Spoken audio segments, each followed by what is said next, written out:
Hi, this is Cynthia Ortiz. These are the Charles Perry Stalker podcast. This is altered evidence we're looking at here. In the middle of my podcast, Hacker Perry just shut it off. So now I have to redo it. And so this is the 2nd of February, 2022. We use the disclaimer, use allegedly.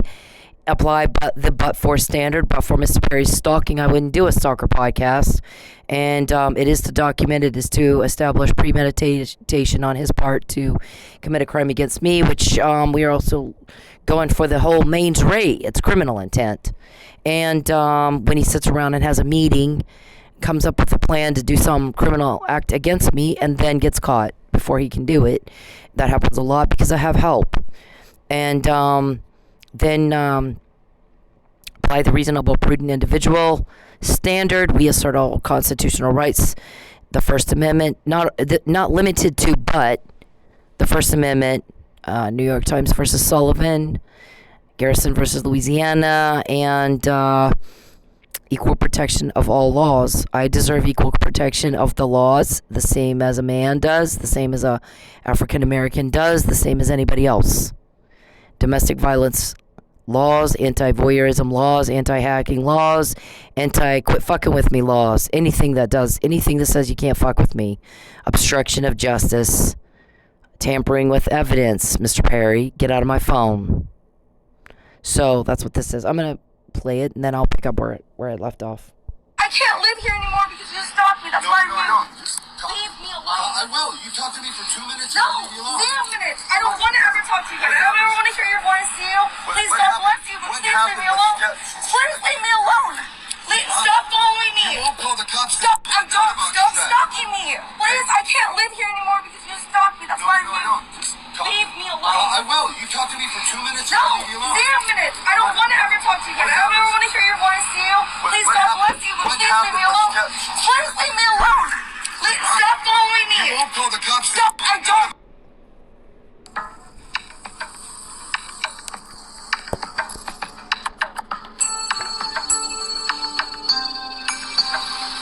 Hello? Okay, I'll see you in 5. All right, bye.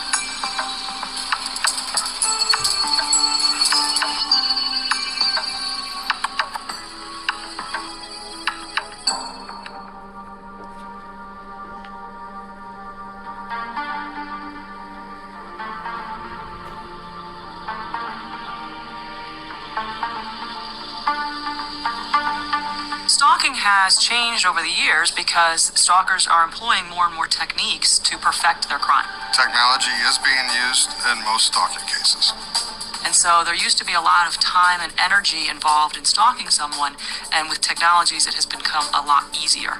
Technology is great, but it can also be misused by somebody who has the intent to harass you or stalk you as a victim. I was married for 10 years, and my ex-husband was controlling. He became verbally abusive, and I decided that it was just best to end the marriage. Immediately upon speaking with an attorney, things started happening. He started showing up places where I would go. He seemed to know information about me that he shouldn't have. I took a new job and did not tell him where the location was or who I was working for. And the third day of the start of the new job, he showed up. Unfortunately, Sherry's example is very typical. Stalking, finding the victim, watching her, controlling her, those are all indicative of abusive, controlling relationships. And when he was able to appear, even though I hadn't seen him following me somewhere, I started figuring he must have something that's technology related, in some way of tracking me, because there's just no way he could know where I'm at, and the timing was perfect. So we have been hearing for years, people calling in and saying, I know this sounds crazy, but every time I move, I go to a shelter, I try to do something, it seems like the perpetrator knows what I'm doing. I feel like people aren't going to be able to believe me. So it might start out with harassing behavior, and then it becomes scary behavior, and then it becomes victims who are very afraid. Oh. Victims who are very afraid. This is Cynthia Ortiz. These are the Charles Perry Stalker podcasts. It's the 2nd. Welcome to the overview of and considerations in federal. It is the 2nd of February, 2022. I've been stalked for 10 years by Mr. Perry. I met him in 2010. Immediately, he started stalking me, pulling up behind my home, watching me in my backyard, showing up at restaurants that I didn't tell him I was going to. So, I guess now he's using my Uber Eats app and getting people to identify me in my car. As of tonight, that's what I have some police friends that are helping me, and I would be dead if I didn't. So we're going to do the disclaimer. It is used allegedly. Nobody's been found guilty in a court of law yet. Apply the but-for standard. But for Mr. Perry stalking me in the state of Oklahoma, I wouldn't do this. These are to establish, kind of document what he's doing to me on a day-to-day basis. I do have days where I don't do these. I try not to. Sometimes I'm doing 2 and 3. The stalking will escalate. It'll get bad. Mr. Perry's very desperate right now. I'm being pushed and shoved and pressured to lie. And I've said, no, I'm not going to lie. I have no interest in him at all. He turns my stomach. I did move twice. I went to a lot of trouble to move 2 times. To get away from Mr. Perry, I kept my mouth shut for 4 years, but to a few close friends. And I want to say there was probably 5 or 6 people that knew.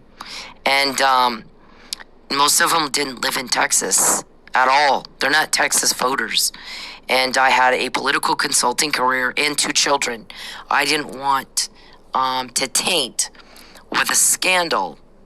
I have the whole, turn my whole life upside down and go fucking, work in a strip club. So, there's that. I was supposed to get Mr. Perry elected. He was being already investigated by the same police helping me, but I was supposed to get him elected. That was it. I don't fit the victimology. I'm very hard-headed. I'm very, he failed to, Mr. Perry's not very good at assessing a situation properly. And then kind of, it's a weakness we've exploited. So, it's actually worked in our favor. He's not able to kind of do what we do and sit down and look at the real picture. Here's what we're really dealing with. So what are we going to do about it? How can we get what we need to prove our case? Or how can we get what we need to accomplish a goal? And then we factor in all the different, things that can come up and pretty much hit it on the mark every time. It's not been that hard. We're dealing with a group of men who are like-minded and who are sociopath or psychopath, both of which, those diagnoses I just read in a psychology article, fall within antisocial disorder, which means you don't give a shit what other people think or how they feel or how your actions might negatively affect them. You don't care who you hurt or how bad you hurt them. So earlier we get one of the... Everybody's really asking these guys to hurry up because we're all sick of it. Once Perry's in jail, I'm not hacked anymore. I'm not peeped on. Nobody. I don't have to worry about, if I just go to work, what's going to happen? What are they going to do to me when I just go to work? I had to worry about it in a strip club. Now I got to worry about it with Uber Eats. But Uber Eats, you got to, jam up. He'll jam up my app, so it won't work. I can't make money. And you can't know when I'm going to work. Uber Eats is free. Freedom. There's freedom in what time you work. There's freedom in where you work. I can work in any part of town. I can work at whatever hours I want to work. So there's some flexibility that way. So the only way, I'm not one of those people that puts everything on Facebook. I'm going to, do my laundry now. Here's my lunch. I'm going to take, some people just post every fucking little thing they do. And I don't. In fact, I'm hardly on Facebook. I frankly don't enjoy it, but I for sure I don't feel like you need I'm just not that person. I'm not that girl that you gotta put every fucking thing you do on the Facebook. So on the Facebook, it's not there. So why how would you? I don't talk to people unfortunately, because of this, Mr. Perry has had a bad habit of using people around me, people that I'm close to try to get information, find out when she's working, find out where she's going, find out what this and find out that. For a while, they were trying to get her a job where we know where she's going to be at any given time, where she's on a schedule. They were trying to do that for a while, and I guess they talked to one guy that was like flat out, no, I'm not going to let you use me to harass this girl. We have a business to run. We have work to do. I need her help. I want her to come in here and focus on work and not be distracted with worrying about what you're going to do to her at work. So I'm not going to allow that. I guess he talked to that person, and that person was like, yeah, I'm not going to. I'm sorry, I don't have time for this. And a lot of people feel that way. They don't have time for Perry's imaginary pretend world being imposed on and burdening everybody else. So anyway, for 4 years, only a couple of people knew, and the people in Lubbock that knew were people that saw him do weird shit and would start asking me about it. And they were very, very close friends of mine that I trusted, and I would be like, don't tell people this because I need my business and my children. I don't want my children to have to deal with the scandal. I really don't. I don't want my children to have to go through the news media bullshit. I don't want to lose my business. I'm feeding my children with my business. So I'd like people to not know anything about this. So my closest friends did not tell. Didn't go around blabbing. And so I was trying to keep the situation, controllable. And meanwhile, try to reason with Mr. Perry to stop. And even talked with his campaign guy, Jordan, and said, please make him stop. He's acting out in public. I mean, people can see this bullshit. We can't have that. It'll ruin his career and mine. He needs to stop doing this crap. And apparently he can't control himself. He's got impulse control problems or something. The other good thing that he has that has benefited us in a huge way is he can't remember anything, and then he can't keep track of what he's supposed to know and what he's not supposed to know. Like when I'm working, to have somebody, if I'm delivering food for Uber Eats it's basically a side hustle. You can't make a lot of money doing that shit. Asking people to identify me or my car. Why the fuck would you do that? You're not supposed to know when I'm working. You're not supposed to know who I'm delivering to. You're not supposed to know any of that. So, and yet you do, because technology is being used now, especially for guys like Perry that has money. So he paid a bill. He paid a bill for me, which it was a bill I didn't want paid. The bill was in dispute, but I saw it hacking. Then he act like he's supposed to be a hero. Oh, you can thank me later. And I'm like, motherfucker, how about you get out of my computer? I didn't ask for your help. What I would have done had I asked for your help is not even mention that bill. It's under dispute. What I would have done is mention this other bill had I asked you. He was showing up at restaurants he wasn't invited to, or sending his secretary, and actually sent his daughter to the roof a couple of times the day after I went. And I would go on a Friday, send somebody a text the next day going, hey, I went to the roof last night. It was really, really fun. You want to go tonight? And they'd be like, we'd be talking about it, texting. Last minute, we'd cancel. Like, I think one time I canceled, the other time the other person canceled. So twice that happens. I pull up Facebook the next day, Sunday, and I have you like the page of whatever. So I like the page of the roof, and there's Jordan, his daughter, twice. And that's the only times I saw her popping up in a picture at the roof is right after I'd been there and was talking about going back. And then just to at the last minute canceled. Creepy, right? Why would you use your fucking daughter to stalk a woman that's not your wife? Right? So we got problems right there. And I moved twice changed careers, completely changed my life to get away from this guy. And he's just harasses and harasses and harasses. And we all had a really good life until Mr. Perry came into it and just has blown it up. Blown up relationships, blown up finances, blown up everything, threatens and threatens and threatens and threatens and threatens. And there's been more than one person, Mr. Perry, if you listen to this, comment that she's too smart not to have any money. There's no question he's getting in her wallet. Well, if you're hacking somebody, you can see where they're applying for work and get in touch with that person and cause a problem. And he does. We have a witness that says that this is kind of his thing. I'm not the only victim. I'm just the vocal one. Here's the thing. I don't fit the victimology. And he didn't think that through. Thankfully. So you have also, when I do the disclaimer, the other part of that is apply the reasonable, prudent individual standard.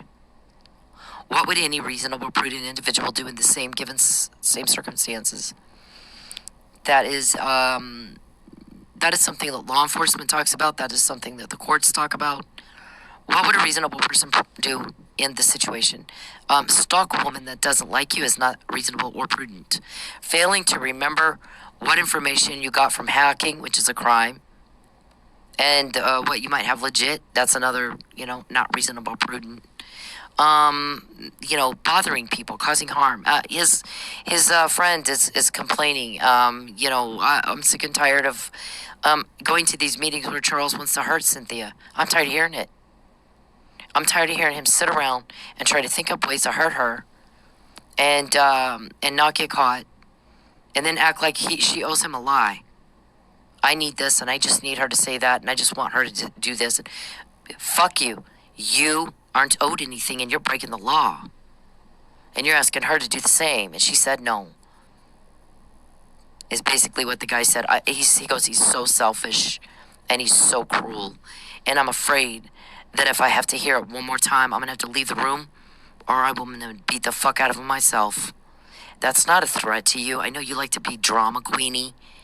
The guy's making a point that that's how angry he gets. He said he would leave the room. And as for me, I don't go where you are. And I've already said more than once, if you come where I am, then I will beat the fuck out of you, because I'm not going to wait to see what kind of weapon you have on you. Like a syringe is what my guys are more worried about, because I've heard the recordings of you more than once trying to kill me. I heard a recording of you talking to a hitman about using a syringe. Give her a shot. We'll tell everybody she just had an unfortunate allergic reaction. It was right after I came out with, by the way, Mike was drugged. He didn't do this. So, speaking of which, to locals. Okay, so, remember in August 2015, I'm standing in my strip club, and two cops are coming in, and we're just chatting. And then one of them's like, you're in a lot of trouble. And I'm like, why? And he goes, we got a call from that guy in Texas, that senator. He wants you. He wants us to find some way. He wants you in jail. Like, he wants us to just find some way to arrest you. And so we told him that's not why we signed up to be police. Like, not at all. So, but that doesn't mean he won't find some asshole that'll do it. He'll probably find more than one. So, when you come into work, make sure you watch yourself. And if there was something we could do, we would do it. And there's been a lot of comments. In fact, I think I threw a fit in Manfred over this one. I would love to do something, but it's above me. Well, above you to who? And when I was in Manfred, that came through. Somebody at who was it? I don't even remember who said it, but it was somebody that was staying out at Lakeshore, and I was like, above me? I think you need to tell Chief Miller. This was before Chief Miller and I talked face to face. I said, tell Chief Miller, put me in touch with above me. I want to know who the fuck is above me.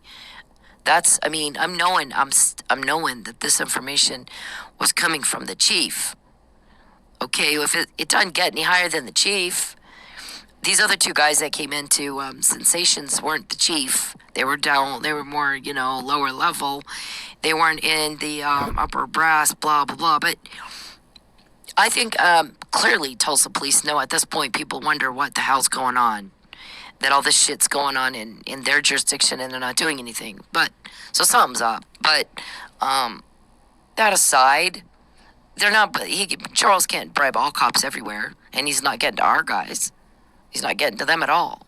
We've heard rumors that, and again, I'm not told who the leaks are. I don't have any idea. Thank God. I mean, that's for their protection and for mine. And Mr. Perry's not a day goes by that he doesn't ask me, is it this guy? Is it that guy? People, I don't even fucking know who they are. I don't know who that is. And is it your family? Well, but I told you not to contact my family. So if you're choosing to contact him anyway and you're afraid that's a leak, I mean, that's not my problem. I told you to stay the fuck away from my family, didn't I?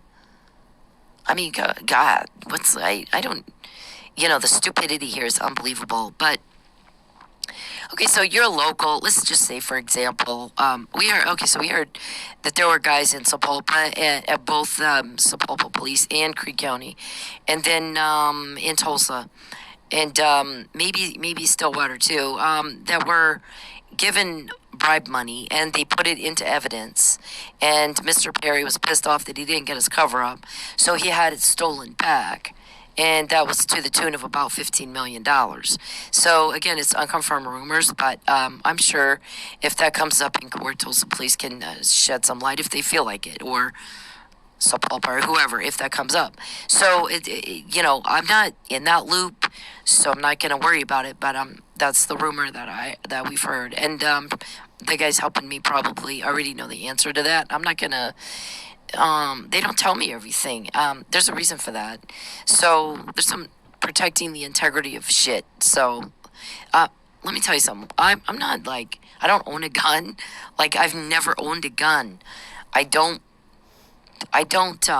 have a problem with other people that own guns, but except when someone shoots up little kids at a school, but I think that guy it got them from his mom, and his mom had the guns legally, so I don't know, but that's not like a big area of contention for me. Like I kind of fall along those lines of you have a thing that can't do shit without a person making it do shit. So, one of my favorite shows is Miss Sloan, and that show, Elizabeth Sloan. Okay, so that show kind of gives both viewpoints of the gun rights issue, in that you have some people that are Brady people that are fighting gun rights, or their spin on it is we're looking for responsible gun ownership, and making it where there's some requirements that you have to meet before you can own a gun. So one of the girls gets held up at gunpoint, and then the other side of it is that a responsible gun owner comes along and shoots the bad guy, and she gets to live. She's not killed. So in my opinion, that movie kind of depicts both sides, and it depicts her as an asshole that takes things way too far. But on the gun rights issue, in my opinion, it gives both sides pretty well. And that you have some argument of, well, maybe we need more responsible gun rules. And that might be true. This is how little I care about it. I've never sat down and read it. I don't have any idea what exactly the rules are to have a gun. I know that you have to, if I go to Walmart, I got to go through like a background check, I guess. I'm not sure what the deal is at gun show. I have no idea. Don't care, because I'm not interested in buying a gun. And I don't go to gun shows. I just have zero interest in that. So in order to support one side or the other, like say you want to support, if you're pro-life, then you have reasons in your mind why you're pro-life, and whatever the laws are, you have an argument as to why that law should change, and you know what they are. Okay, so with pro-life, the arguments are basically everybody seems to agree that we shouldn't just kill a baby. But the argument is basically the debate going back and forth is, well, when does life begin? When exactly does life begin? So when it comes right down to it, that's the arguments with pro-life, pro-choice. And when it comes to gun ownership, I don't know exactly what the laws are because I've not taken the time to investigate that because that's how little I care about it. I mean, I care about it as far as safety, people's safety. I do think that there's other ways to address safety without banning guns. I really feel like there are other ways. I feel like what we're doing isn't even touching the problem. And you have guys like that did this, the Sandy Hook. Well, those weren't his guns. They were his mom's gun, and she had legal ownership of them. So how do you stop something like that from happening where you got a family member coming in and getting guns that he didn't buy? He didn't have to take any kind of test. They're not his guns. But he got a hold of them, and he hurt kids. And that's devastating. So if you change the gun laws, what the hell difference does it make in that situation? None. He didn't get the guns from, he didn't, they're not his guns. So why we're going to make it pass a law to say you have to make stricter rules on guns ownership? What good would that have done for him? Because he didn't own, those weren't his guns. So anyways, and that seems to be the case in several of these shootings is the shooter got the gun from a family member and usually stole it. I don't think that kid from Sandy Hook called up his mom and said, "Mom, can I take the gun?" I don't think he asked her. I think he just did it. In fact, he killed her. So he killed her and then took the guns. But that any change in a gun law, what the fuck is that going to? That's not going to help anything. So I'm not sure that the way we approach this problem right now is even.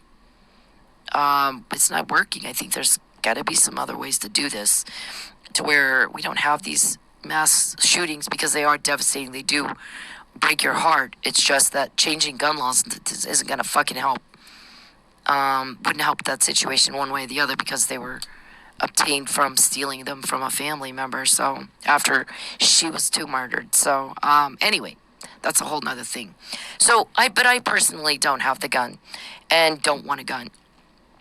So I'm not, Mr. Perry always likes to play the victim. Oh, I'm the queenie. He's a queenie, but not diva.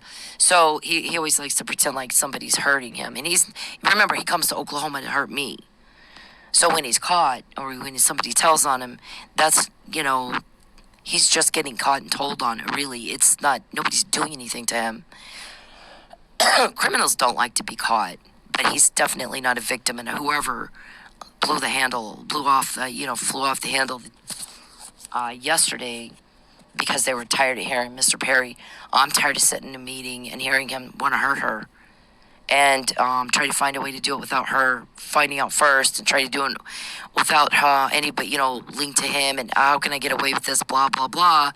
And then acts like she owes him something. And I'm sick and tired of hearing that. He needs this, and it's all about him. I need this, and I want this, and I need. What about what she wants? She wants her privacy. Get out of her house. Get your cameras off of her. Get out of her phone. It's the law. What about her peace? Why do you keep trying to take her car? Why do you keep trying to why do you keep trying to put her in jail? Why do you keep trying to kill her? Leave her alone.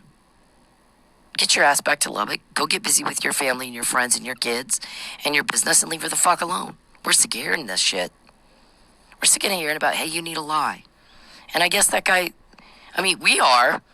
This was one of his people.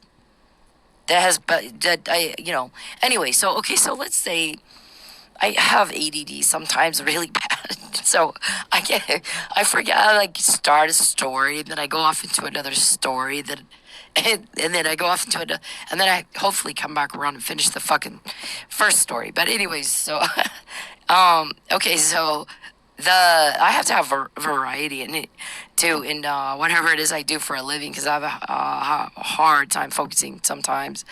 Anyways, so we have so let's just say, for example, we got a couple of locals here on the take, and the media can look at something and go, if that were we have heard this for a long time. If that were me that obstructed justice like they did and destroyed her evidence, I'd be in jail. Why aren't they? So please, surely you guys, reasonable, prudent people, would know that there's questions like, well, what is Tulsa Police getting for not putting them in jail? Because if it were me and you, we'd be in jail. They clearly obstructed a police investigation, and she lost evidence of attempted murder or at least assault with a deadly. We don't know what, come on with that. Surely you guys know people are not stupid and they figure that out. Something's not right. But he's not getting to cops everywhere. There's cops all over the country. And if there's cops all over the country solving crimes, you don't think they can look at mine and Mike's and come to a reasonable, prudent person conclusion? Of course they can. Do you think they're not aggravated? Of course they are. But if you're a cop here and he thinks you're a leak, as long as I'm digging and ranting like I've done with Mike, you're safe, because I promise you. You gotta understand, you gotta get real about what's happening here. If he thinks you're a leak, look what happened to Mike and Lucky. So because I ranted and we dug, I dig and rant and I throw a fit and I scream and yell, and the bad guy went this way. I'm being raped. If somebody's being mugged in a park, my granddad used to tell me that if ever you get attacked, you scream as loud as you can scream. And they might have a gun to your head and they might have a knife to your throat. You have a better chance of living if you just scream. And you're drawing attention to it, and he'll probably take a front end gun. It doesn't matter what he's got. But if you don't say anything, he's got an easier time of dragging you into a van or a car or something and taking off with you, and we never see you again. So anytime you get attacked, you scream, and you scream loud. And don't listen to them tell you, if you scream, I'll shoot you. Scream anyway. And so I've been taught that from Chief of Police, Hall, my granddad, all my life. And this is that. I'm being raped in my house. The girl, Lori Lowe, I guess her name is, or at least her TikTok name, she's being stalked and this guy following around out in public. But when she goes to her house, she's got her privacy. This dude that's messing with her is acting that way on camera, and so is Mr. Perry. It's like these people have no shut-off valve like the rest of us do that would embarrass me to act like that. They don't have it. Mr. Perry's making comments about things that he only knows illegally, and he can't keep track of what he's supposed to know and not supposed to know about me. He's always been that way. I can't tell you how many people I had to explain shit to. How did he know that? For 4 years I'm trying to just make the thing stop, make it go away. So I'm going to make excuses. And then I'm at a point now where after I moved twice and he's still coming at me, I'm not making excuses for you anymore. Now I'm going to kick your teeth out. Metaphor, Matt. Metaphor. So, that's a metaphor, Mr. Powell. Now I'm going to kick your fucking teeth out.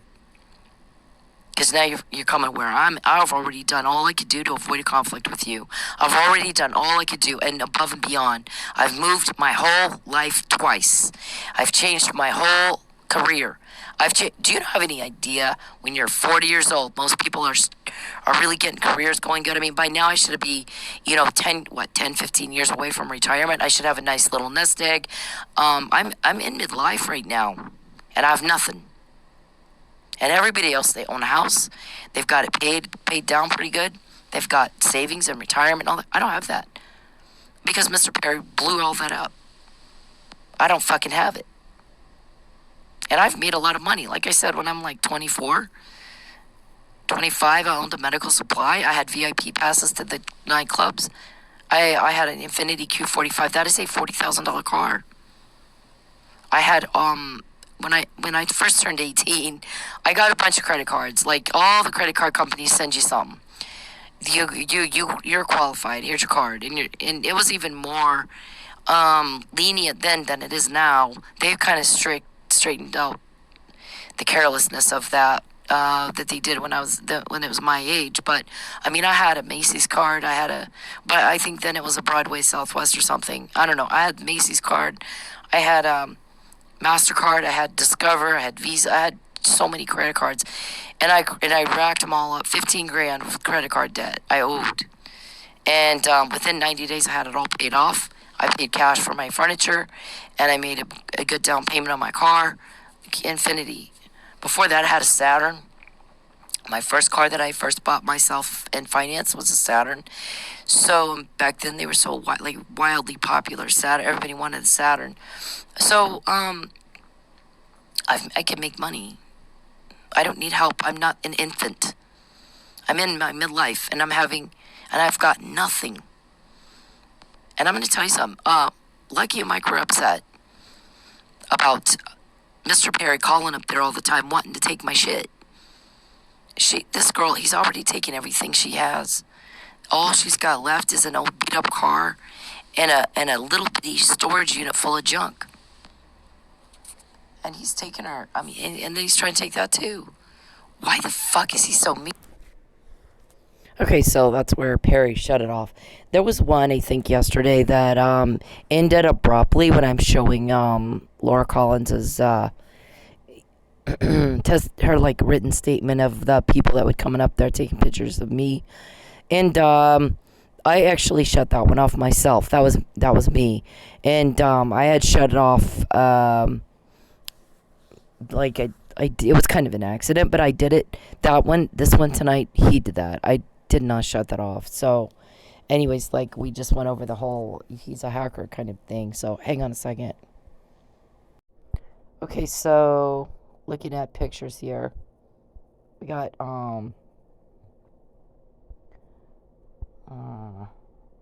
okay, so these are the couple of friends that I talked to initially. My reason for talking, and I kind of say that in here, for telling them what was going on, is because I'm getting threatened. Mr. Perry's behavior and conduct was bizarre. You don't pull up to somebody's house and then I said in case he does something to me. I'm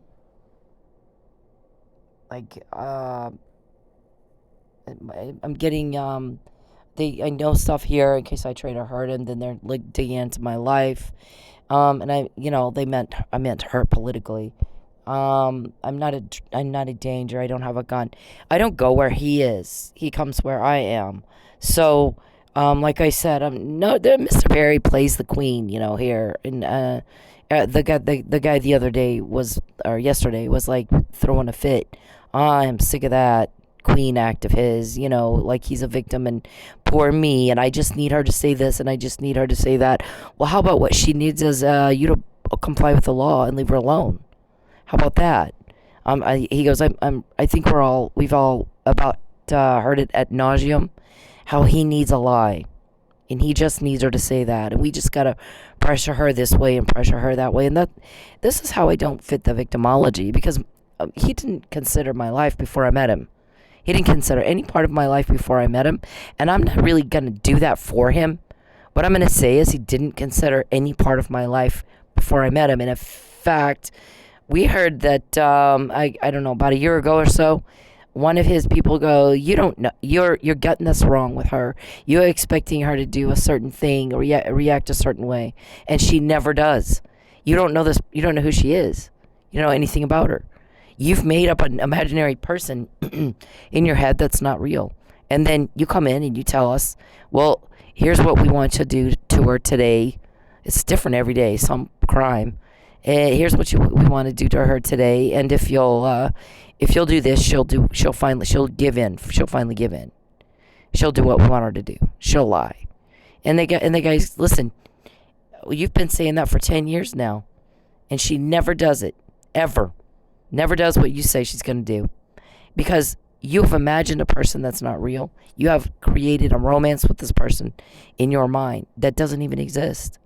And you get it wrong every fucking time. So when you get ready to figure out who she really is, and so that you can properly anticipate outcomes, then let me know. Because I'm gonna tell you something. The person that you have in your head and the real Cynthia are not the same. They're not even close. And so every single time you expect her to react a certain way, she never does. Everything blows up and nothing goes right. We don't get anywhere. So, and that's true. I can't disagree. But I'm not going to tell you who I am. What I'm going to tell you is I don't fit the victimology. Your victimology is subservient. So, what our witness said is Mr. Perry, as long as I've known Charles Perry, he trolls women. He won't take his wife with him. He's a stalker, a serial stalker. He puts hidden cameras in their house. He gets the landlord, the maintenance guy, or a bump key or a locksmith to get in. Puts a hidden camera in the home. Broadcasts these women on the dark web. Hacks them. Then he causes them to lose their job. And then he's hacking them so they can't find another job. Then they lose the house. Then he has the ex take the kids away. Because now they can't take care of those kids. And the guy said he was glad somebody's finally putting a stop to it. He's tired of sleeping with one eye open. People are scared. I'm scared. Everybody's scared. And everybody's tired of feeling scared. People want to feel happy, joy, safe, positive emotions. Mr. Perry's one big toxic ball of shit. Yuck. He's strange. He makes everybody kind of creeped out. He makes everybody kind of disturbed feeling. It is uncomfortable to watch one person hurt another person. It's uncomfortable for me to watch the Neely family go through what they're going through, the Millers go through what they're going through. And if you don't feel some empathy for them, then you need to go to a shrink and ask a shrink why that is. Because you should. The whole world blew up over Derek Chauvin. The people that watched that happen, that filmed it, had post-traumatic stress disorder. People that go to Iraq, our soldiers that go to Iraq, they have a hard time when they come back. I know, because I gave lap dances to a bunch of them. And they'll come into a strip club, and you're almost like a therapist too. They'll dump it and explain to you, I got PTSD. I can hardly function sometimes because I saw this and I saw that, and I watched this happen to this person, and I watched that happen to. I watched little kids get blown up, little baby arms and legs everywhere. Their parents were fucking terrorists. I watched my buddy get killed right in front of me. I'm watching pain and suffering and agony every fucking day, and I got PTSD. So, you're off your nut if you think you can hurt me and nobody's going to give a shit. They do. It's not that hard to get information. It's not hard at all. I mean, you're not telling yourself the truth about many things, and that would be one. And that's a weakness we exploit, because we have empathy and you don't have it. You don't give a shit who you hurt and how bad you hurt them. Do you? When I said earlier that Mr. Perry doesn't care what anybody else thinks, I don't mean that as a leadership quality. I don't mean it like that. Because good leaders don't give a shit what anybody thinks. They make a decision and go. And they don't call a bunch of people to see if they're okay with it and what do you think. And because then that's not leading, that's following. That's not the context that I meant that comment. What I meant is, you don't care who you hurt. There's no personal responsibility for your actions. You don't give two shits about who you hurt. You'll hurt anybody as long as you get your way. People aren't people. People are pawns in your game to attain power. And that's what's making people sick of their stomach. So that's actually working against you in ways you don't even know. You don't have a clue. Mr. Perry, I didn't invite you into my life. I don't want you in it. You're not invited in you were told leave me alone. And there's absolutely no reason for you to contact me or anybody I know. In fact, our guy says, we had somebody get in touch with us, and the guy goes, I've got 3 people in my office that said we didn't know she was in Manford. Had no idea. Why did they? Why did they even know she was there? We're not stalking her. So we didn't know, didn't care. So how did they know that? The whole thing is about stalking, isn't it? Isn't that the whole allegation? That it's stalking, everything else just kind of is the part of the stalking. He said, yeah, actually, that's it. Okay, well then how'd they know she was in Manford? What did they care? What the fuck did they care? Mr. Perry, you're not invited into my life. You're not wanted in it. I don't want you in it. Mr. Perry, listen to me. I don't want you in my life. You make me feel raped. I moved twice to get away from you. Mr. Perry, you make me feel raped. I'm not interested in you. I'm not attracted to you. You make all my skin crawl all the time. You turn my stomach. I find you deeply disgusting. A lot of people do. No one invited you into my life. I didn't. You have imagined some things that are bizarre. And the reason you're in the jam you're in right now is because of it. You're not telling yourself the truth. The truth is, I don't like you. You're rejected. And for 10 years, not a day, not a week, not a month, for 10 years, a decade, you have spent every fucking day being rejected and told on and told on and told on and told on. And everybody's very perplexed as to why the fuck you keep doing the same thing every day. You get the same results, and you're shocked and dismayed. When you fuck with me, you get told on. When you fuck with me, you get told on. When you fuck with me, you get told on. Systems, people that I had in place long before I met you, that have worked against you, and you're not getting that. You're not getting it, sir. It's unbelievable. Why might I have systems like that and people in place before I even met you? And this is not your normal victimology. Your normal victimology is subservient, where you're used to making a few threats, waving a few dollar bills, and everybody does what you want. And this time that's not happening. You're trying to coerce me against my will to say or do something I don't want to do. And I've said it every day. And you guys wake up every day acting all shocked and dismayed. Oh, she's not changing her mind? But what about this? But what about that? What about it? It's none of your business, is it? Not your business, is it? What were you told to do? Leave me the fuck alone. Leave me the fuck alone. I think a long time ago,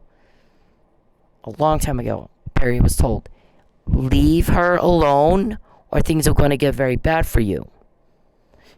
I can't explain it. I'm going to tell you two things about Cynthia. One is that she's going to piss you off, but she's usually right. 9 times out of 10, what she says, she's right on. And so it might piss you off, but you need to listen to her. You ever heard that saying, you shall know the truth, and the truth will set you free? But first, it might piss you off. Sometimes that happens. Number 2, there's certain people in this world you do not fuck with, and she's one of them. And I can't even explain to you why that is, but I want to tell you, don't fuck with her. If you do, you're going to wish you hadn't done that. I don't even know what it is about her. There's something about her. Don't fuck with her. Because if you fuck with her, I promise you're really going to wish you hadn't done that. And you were told that a long time ago, from what we were told. Don't fuck with that chick. I had systems and people in place before I ever met you. And it's kicking your criminal ass like never in your life. I couldn't be prouder. My granddad, that's his thing. And nothing makes me happier than to do something or accomplish a goal and to do something that he would be proud of. He had a really good legacy. I've been through that. I'm not going to go through the whole thing again. I've been over that and over it and over and over and over and over it. He's a hero. He did the right thing when it was hard. He got hit hard, and he came out on top. He came out on top. That's typically how God does that. God will honor you. He might let you go through some shit. I mean, I think he wants us to act like big grown-ups. I think God expects us to act like grown-ups. He gave us talent. He gave us a mind. He gave us a body, a soul, a mind, a heart, abilities and skills, and he expects us to fucking use them. So, you don't always go rescue your kids every time they got a hard day. Sometimes you want your kids to show us what you're made of. Show us how you can figure out how to accomplish, overcome this obstacle all by yourself. Because you need to learn that. And I've talked about what Governor Perry, when Governor Rick Perry talked to my kids. He asked my kids if they like school, and I think my oldest one was like, it's kind of a lot of tests. And Rick says, that's life though, son. It's a series of lessons and tests until the day you die. And he's right. He's right. Well, that's just part of life. Then what do you do in the test? That shows who you are. When you go through the test, it shows what you're made of. Are you gonna crack and crumble and whine and cry and throw a fit like a baby and be an infant, or are you gonna rise to the occasion and you're gonna handle it like a boss I mean, we all have the choice. So if there's something you don't know how to do, if there's something I don't know how to do, I'm going to get in touch with somebody that does know how to do it. I'm going to Google, I'm going to YouTube, I'm going to call my friends. I'm going to, do you know how to do this? Do you know how to handle a situation like this? What do you recommend? So, if you don't know, there's lots of places to learn how you handle any given situation. So, so I'm telling these people, this is not about pro-life or pro-choice or gun rights or any of that. This is about, I'm in danger. I may have to move. Look at this. I didn't hurt him. I didn't go to the media with this. I went to you with this. And you're threatening me to ruin my business? Are you shitting me with that? Who the fuck do you think you are? I mean, it's just, and I told a friend of mine about the situation, and I'm asking if he remembers it, and he's like, yeah, I remember it. And it was about a romance, an affair. I won't have an affair with him. I'm not going to be the Monica. I'm not going to be the Monica. I'm not going to be your error in judgment. You got to stand up and give a speech. I had an error in judgment because you're stupid, and you got something going on with your marriage. Then fix it, or get a divorce, and then we'll talk. But right now, you're a married man, and you're going to leave me alone until you fix that problem. You're going to fix the problem with your wife. You owe it to her. She gave her whole adult life to you. She agreed to spend all her life with you, and she has, to the best of my knowledge. So stop bothering me. I don't want to be bothered. I don't want anything to do with you. Because the kind of man that I'm attracted to is a man with integrity, that has balls, that has courage, and the kind of man that would handle situations correctly. And you don't do it, not for 5 minutes in any day I've ever seen. I come from a family of police, so do you really think I would go out with a cop killer? And I do believe you to be a cop killer, because I looked at the evidence. I looked at it. And my guys went over to Escambia and asked some questions. So I had the information that Mike was drugged before it hit the docket. So I know a whole lot more about it than most people. Although any cop from anywhere can read Officer Neely's docket, same as I did, and put things together in their head and Sherlock all that, like they do all their other cases all day long, from anywhere. Any cop anywhere can do it. And go, yeah, it don't look to me like he did this. This guy's framed. This guy's a victim of attempted murder and a frame-up. Why are these 2 motions to intervene filed and no ruling? There should have at least been a ruling on whether or not he had standing to file those motions. And there was nothing. They're sitting out there like a fucking meatball on the table. So, my friends, remembering, I remember you telling me about that. So, this is Cheryl. I had to tell Cheryl. She saw your fucking secretary coming into the restaurant where you shouldn't have known I was. And the only way you could know is hacking. You know a lot of things from hacking. And you have a hard time remembering what you're supposed to know and not supposed to know. Right now, you're not supposed to know shit. When I lived in Lubbock, that was a little different. There might be some things that I told you. But I don't talk to you now, except like a podcast. This is a recording. It's not live. It's not a live feed. Shouldn't know I'm doing this, except for hacking and peeping. Both are crimes, Mr. Perry. Both are criminal acts. And the reason they're crimes, because it offends people. People don't like that kind of conduct. Enough people that all 50 states passed a law saying it's illegal. If you do that, you go to jail. You peep, you hack, you stalk in all 50 states. People in all 50 states decided that conduct is so offensive. If you do it, you go to jail. Do you understand what I just said? Sometimes we think you're not able to comprehend adult conversation. You don't know what we're saying. Sometimes we think you're not sure what we're talking about because your response is never in line with what was just said. It doesn't correspond like for most people it would. For most people it would. You're driving down the road and you see a police officer on the side of the road, and I kid you not, it doesn't matter what town I'm in, everybody hits the brakes. Whether they're speeding or not, you hit the brakes, then you look to see, am I speeding? You don't want to take any chances. Okay, well, Perry speeds up and can't figure out why everybody else is stopping. Well, okay. So I'm not even going to get into that. You're going to have to get... I'm not a special ed teacher. I don't know how to...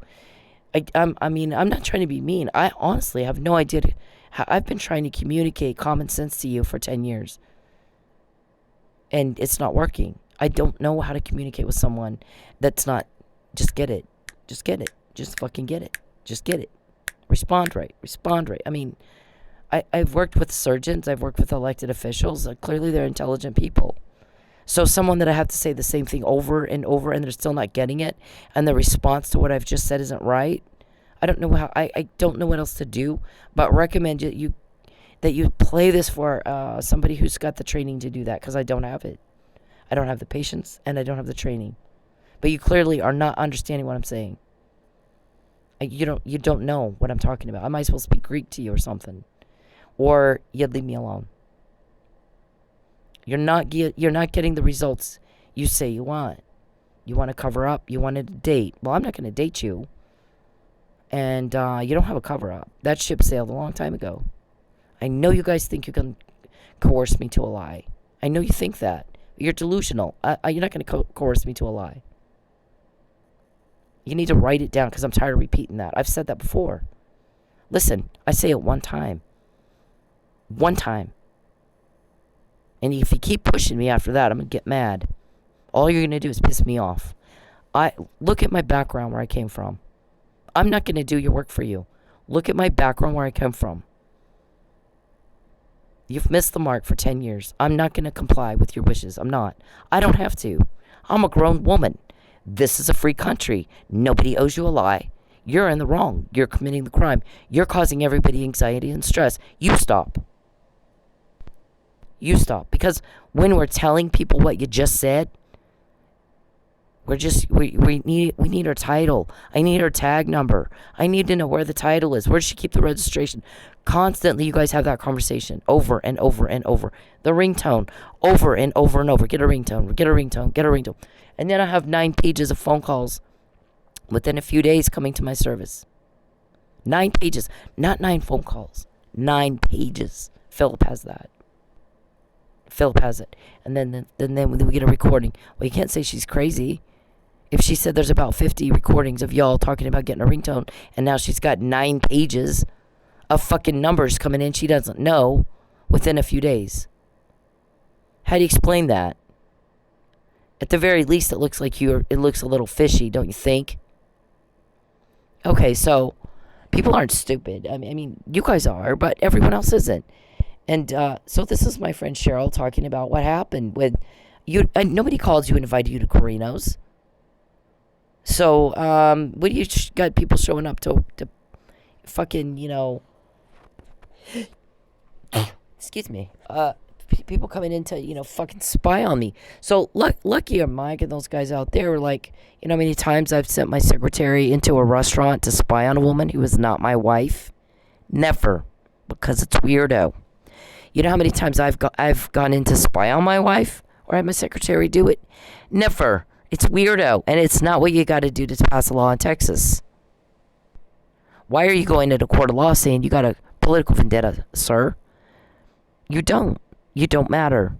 Politically, you are nothing. You want to run for office? Run for office. I don't live there. Your political beliefs have nothing to do with me. I've lived in Oklahoma for 6-7 years now. Longer than I lived in Lubbock. Longer than I lived in Lubbock. I hated Lubbock. You're part of the reason for that. You're everything nasty everybody wants gone. You're breaking the law. You're being stopped every time you're told on. Nobody owes you anything. Nobody owes you a fucking thing. And the more you fuck with me, the more you get told on. The more you fuck with me, the more you get told on. Do you think now maybe that guy was right when he said there's certain people in the world you don't fuck with, and she's one of them? And I can't even explain why I say that. What I'm going to tell you is, if you fuck with her, you're going to wish you hadn't done that. She does. I don't go around bothering people. I moved twice to avoid a conflict, to not bother people. You came up here You're causing one problem after another for me. And I moved twice to get away from that.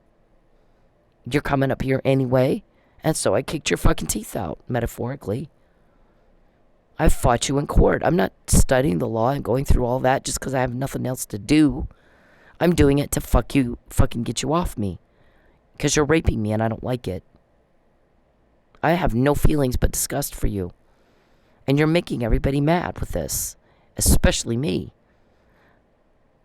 But if you got soldiers coming back from Iraq and they're disturbed by what they've seen when one person hurts another, you think everybody thinks like you, and they don't.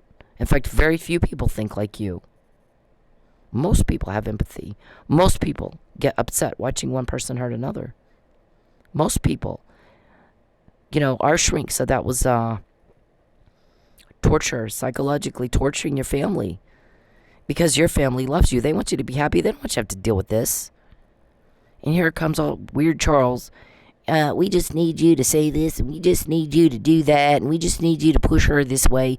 And we just need you to get her plate off her car. Can you take a picture of her license plate on that car? Can you just get her to talk about this? Can you just... And they really don't want to. Because they know they're going to use it to hurt you. So they're feeling guilt. They're scared. They don't know why they're going to do the same thing to me they did to her and Mike and Lucky. Are we going to end up dead? False arrested? Lose my business? So all those feelings are building up and building up and building up and building up, and everyone wants you gone. And so when we quote what you just said, like you did tonight, can you identify, is that her? Can you identify, is that her? Is that her car? Is this the car you saw? Is this the girl you saw? On something you shouldn't know anything about. The only way you could know is hacking. You can't possibly know when I'm going to work. You can't possibly know what part of town I'm going to work in. Unless you hacked me. Unless you hacked me. Hacking, peeping, and voyeurism and stalking are crimes in all 50 states. It disgusts people when you do that. So you're getting told on and told on and told, and you're causing yourself more problems than I'm allowed to even say to you. I've not said half of it. But I'm going to tell you something. If I'm quoting you, better worry. And I quote you pretty much every day. And you don't know how we do that. I'll tell you what. Whatever we do, it's done legally. There's things called leaks. There's things called wiretap orders. You had your little black Nissan. Boy, that guy's got a wiretap order on him now. You ought to leave me alone. I don't want you in my life. I want my privacy. I want my family. And not to feel threatened. I want you gone. I want for you to be gone. There's no secret messages. You're nutty if you think there's a secret message. Nutty as it gets. I think I read an article somewhere that said Alzheimer's people with Alzheimer's. Erotomania, delusional erotomania. There's some connection between Alzheimer's, senile dementia, and delusional erotomania. Can't tell the difference between fact and fiction and can't remember a fucking thing. So, that's a problem. More than you know. So, this is, again, you went into a court of law and said there was a political vendetta, and we're still waiting for the evidence of that. But, earlier when I said, I think most people agree you shouldn't just go around killing babies. Let me clarify, because it seemed like it was hard to tell what I said. I think most people agree we should not just go around killing babies. I think that a debate is, when is it viable fetus? When is the stopping point? It seems to be the debate. And of course, some people believe that at conception, the second you know you're pregnant, you don't kill that baby. And some people believe, well, maybe at 9 weeks. So there's a lot of debate there that I think is going to go on until we all die. As to, is it okay to kill? Is it okay to have an abortion? Is it okay? Do we call it killing a baby? Do we call it murder? And a people of faith clearly have a stronger, like the Catholic Church has a stronger belief in conception is when that life began, and we don't mess with it. We don't fucking mess with it. So I've always been pro-life. I will say that as I've grown older and have situations have come to my attention with people that I know, I don't think that bringing a baby into the shittiest situation ever, once the person described to me what that child's life would have been like, I'm out. I don't. The jury's out. I haven't decided. I don't know what I think. And this is more recent conversations long after I left Lubbock, and long after I said Charles Perry's stalking me. So there's certain situations that have somebody said, well, but what about this and this and that and that? I'm like, oh my God, that is actually really tough. That's a really tough situation. I don't know. I don't know what I think in that. I don't know what to. I honestly don't know what to say to certain situations where the child would have been better off in heaven, it seems to me. And is that our call? I don't know. It's complicated, and I heard for people that have those kind of situations come up where you're torn that way. With my oldest son, I could have gotten an abortion, and I chose not to, and it was not easy, and raising him was not easy either. So in the situation that we got, that's a whole other thing I'm not even going to get into right now, but it's not easy to have, once you decide to have a kid, to then raise that kid. It's hard. So, I had my son because I'm pro-life. So there's that. So even the conversation that I had with Aurora Farthing, which I believe is down here, was actually over the verbiage of the bill.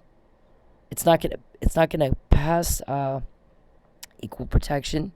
It's not gonna pass the Supreme Court, and we're wasting a lot of taxpayer time and money putting a bill on the books that's not gonna hold up in front of the Supreme Court. And I was correct. I was exactly dead on the money. And again, I didn't go to law school, so there wasn't really like, oh, I'm pro-choice and I think they're doing, blah blah. The whole conversation with Aurora here, anybody can read it, was about the verbiage of the bill. That's it. It was not about, yes, I'm for it or no, I'm not. I mean, There's Jordan.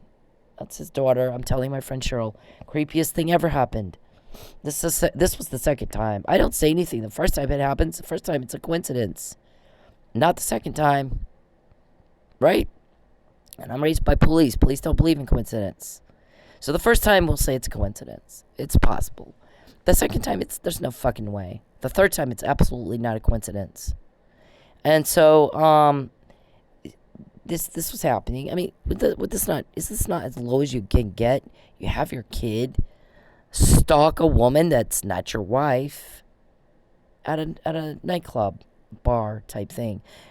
The roof was certainly not Vegas quality, but it was best they had there, I guess. In a little podunk West Texas, nothing, where there's nothing there. So like this pops up on there, like I'm going through my scrolling through the feed, and there's the roof's pictures from Saturday night, and there's her, and I'm like, fuck, what in the hell? Wow. So twice now I'm texting people, I'm gonna go to the roof, and then we canceled the last minute, but Jordan goes, that's very low to have your daughter stalk for you.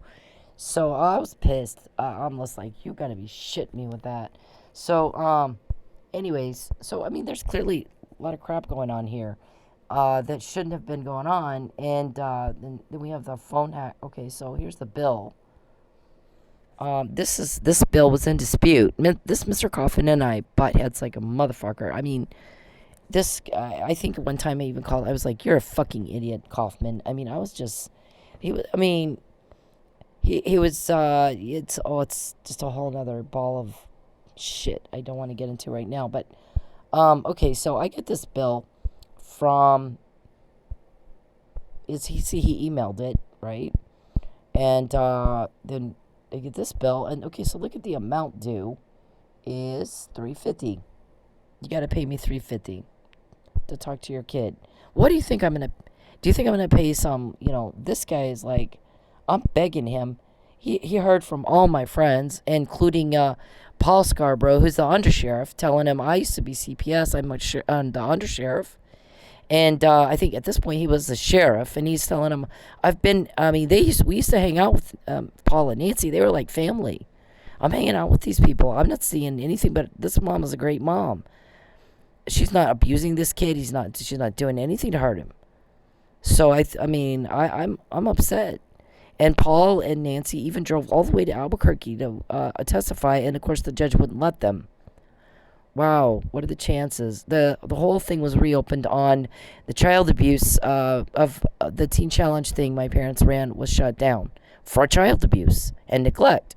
So I reopened my son's custody deal, and Paul and Nancy come all the way from Lubbock to Albuquerque with us, and they don't let him testify. But before that, he had called Kaufman here, and Kaufman, I'm telling Kaufman, look, get CPS into my house, investigate me.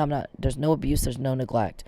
The judge ruled that I couldn't meet his needs. I had to send him to a teen rehab thing, and my parents ran, and so because you had to do that, you can't meet his needs, and you're allowing verbal abuse in the home. And I'm like, wait a minute, I'm not allowing verbal abuse in the home. The second verbal abuse began in the home with my ex-husband. I made him leave. We're separated, we're divorced. So how is that allowing it in my home? That's bullshit. So anyways, this guy, we had some disputes of the bill for a lot of reasons, and I talked to another attorney, and the attorney says, listen, he's the guardian ad litem, and you're paying him to provide a service. He's not providing the service, so don't pay him.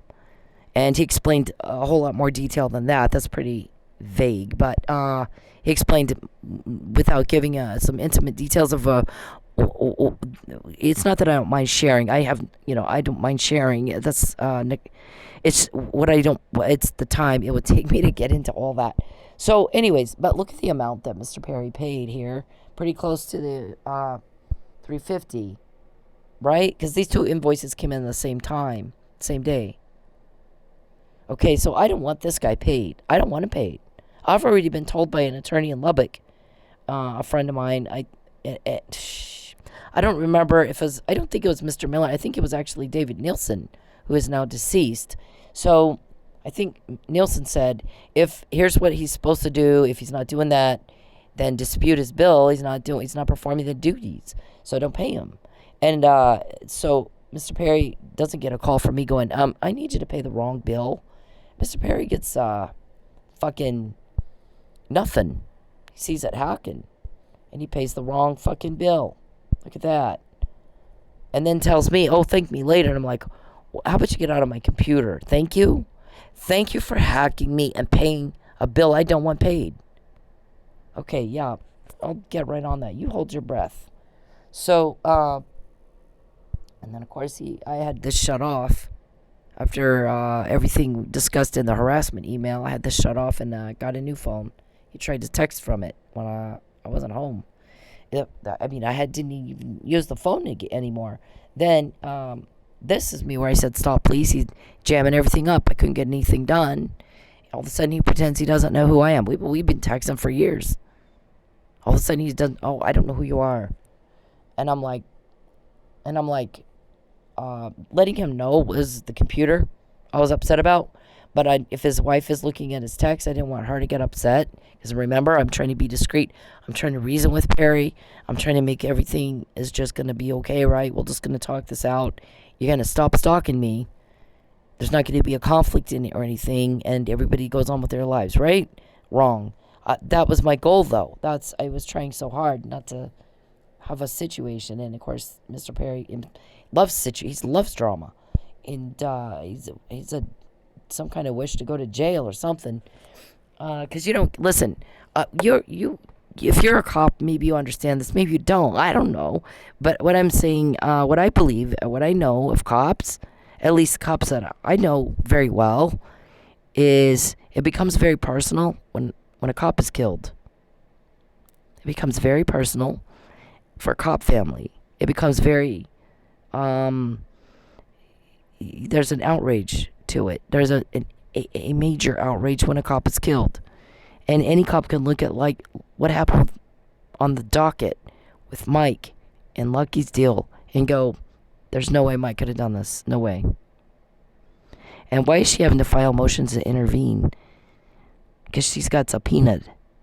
And why is there no hearing on those motions? And why is somebody accused of killing a man when I'm a homicide detective, I'm a homicide cop, and I know you don't look like you were even in a fight, much less that you killed someone. And then there's all the Narcan situation too.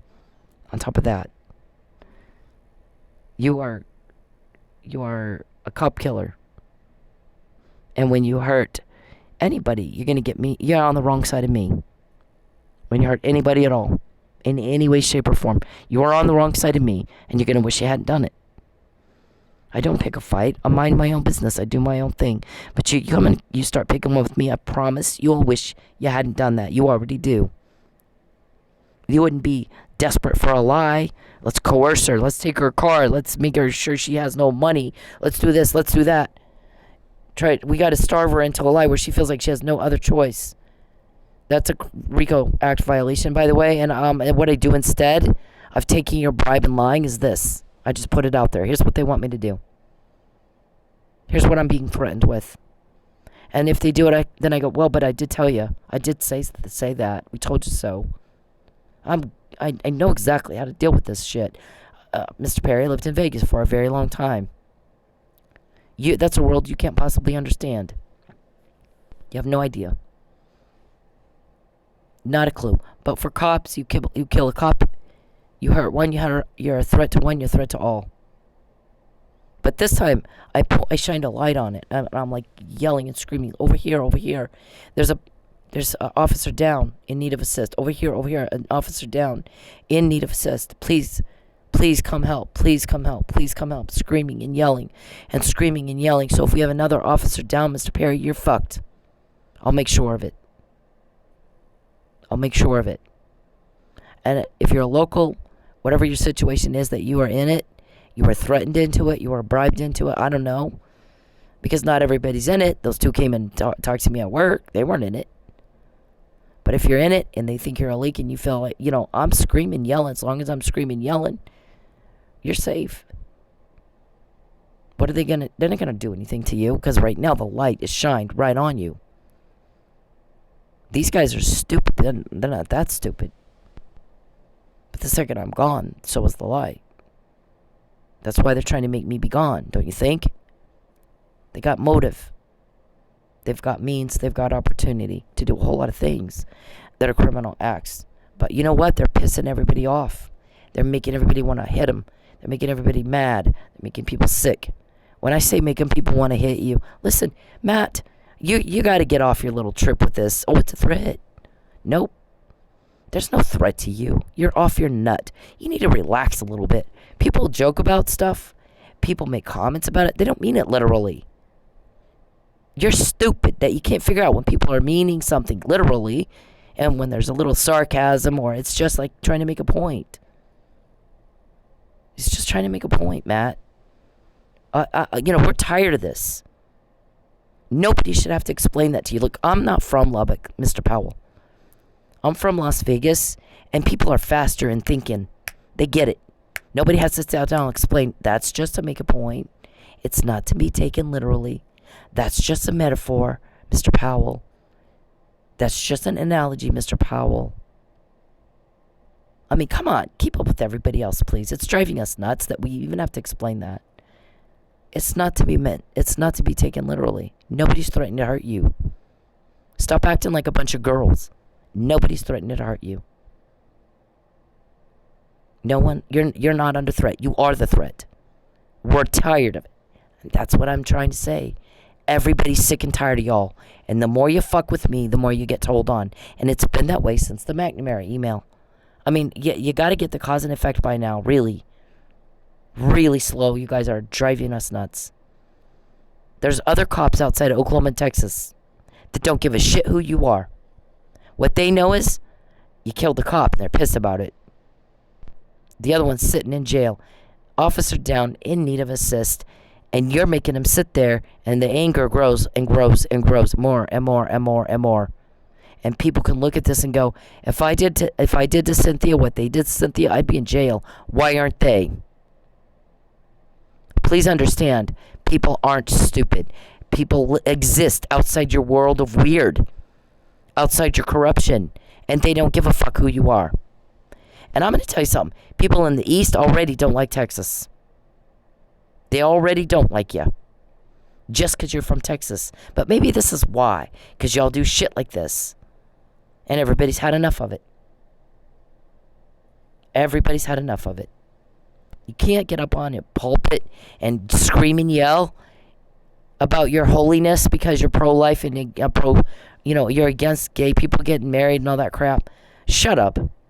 Shut the fuck up.